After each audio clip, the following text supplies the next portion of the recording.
Hello and welcome to Wisdom Trek. This is Guthrie Chamberlain, and I am your guide to wisdom and creating a living legacy. This is day number 12 of our trek, and today we are heading up the trail and we'll look at the differences between a compass and a clock. They are both important on our trek, but serve uniquely different purposes on our Wisdom Trek. Today we are recording our podcast from our studios in the Big House in Marietta, Ohio. Yesterday's journal or script was written on my trip from Columbus to Albuquerque. Today's journal or podcast script is being written on my return trip home. The technical software demo that I assisted our client with in the state of New Mexico went well, and I feel we presented the product and its features in a very favorable light. We planted the necessary seeds and added the water needed. The harvest is in God's hand. We must always do our part before we can expect God to do His.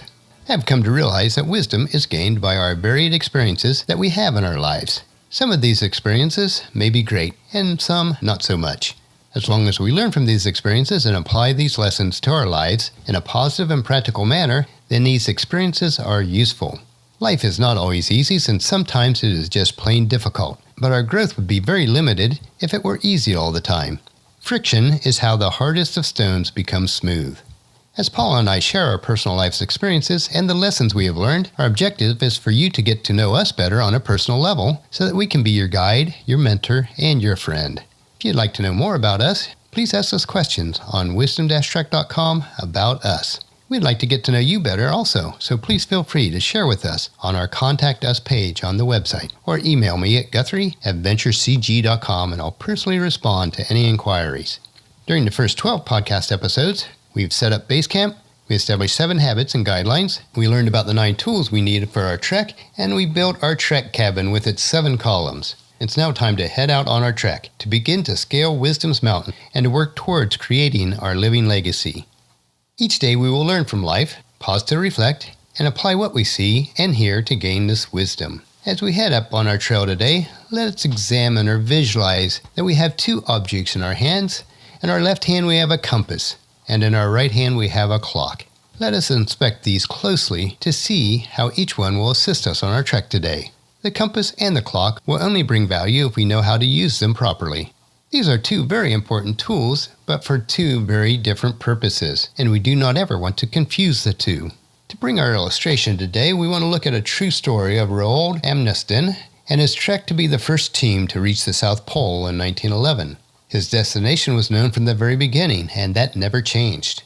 His compass provided the direction that he needed to be successful. It allowed his team to stay on course. The compass always pointed to his true north, which in his case allowed him to head in the opposite direction, since he was heading to the South Pole. He never had to fear about the direction he was heading, because his faith was in the compass, along with a few maps that they had obtained from other people who had attempted the trek before him. His effectiveness was driven by this faith in his compass and guidance from the maps. As a person of faith myself and a Christ follower, God's Spirit is my compass and His Word is my map. I am confident that on each day's trek that if I put my faith in them, that the direction for my life will remain true.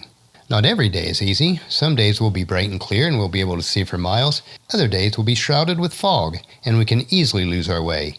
As long as we have our compass to guide us each day, we can be sure that we are heading in the correct direction. Secondly, the Amundsen team meticulously planned that they would march 20 miles every day. No more, no less, regardless if conditions were good or bad. Now in reality, the distance varied slightly on a day-to-day basis, but he also knew that if they were going to reach close to their 20 miles, that they must move at a certain pace each day, which would take them a certain amount of time. He relied on his clock to ensure that they marched those 20 miles each day.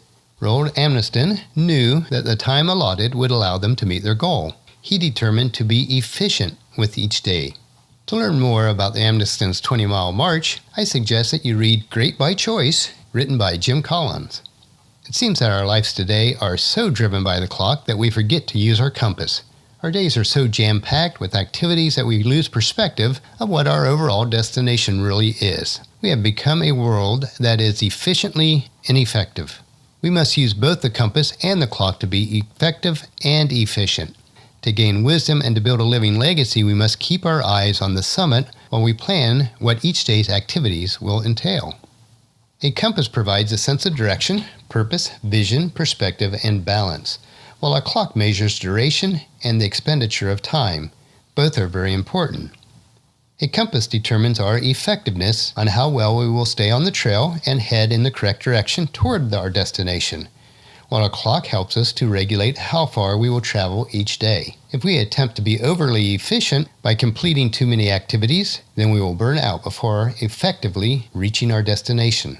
As an analogy to our trek, if we try to run too fast on life's trail, we will find that we lose our footing, will careen down the mountainside into a bloody heap of nothingness.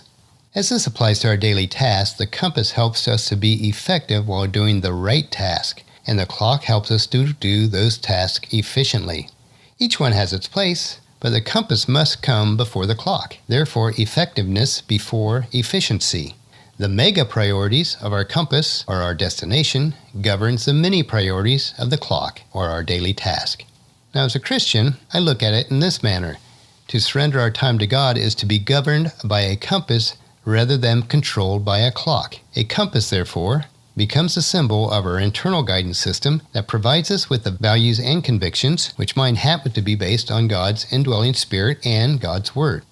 This non-negotiable governs our lives. In the same manner as the magnetic force pulls the compass needle, it is God who governs the drive of our lives. We surrender to His force and focus on those tasks which will ultimately help us to reach our destination. This is how we begin to create a living legacy. The reason I'm able to use God's Word for guidance and direction are found in Psalms 119:105. It says, "Your word is a lamp to guide my feet and a light for my path." So it gives me a clear sense of direction and helps me to see how to get there.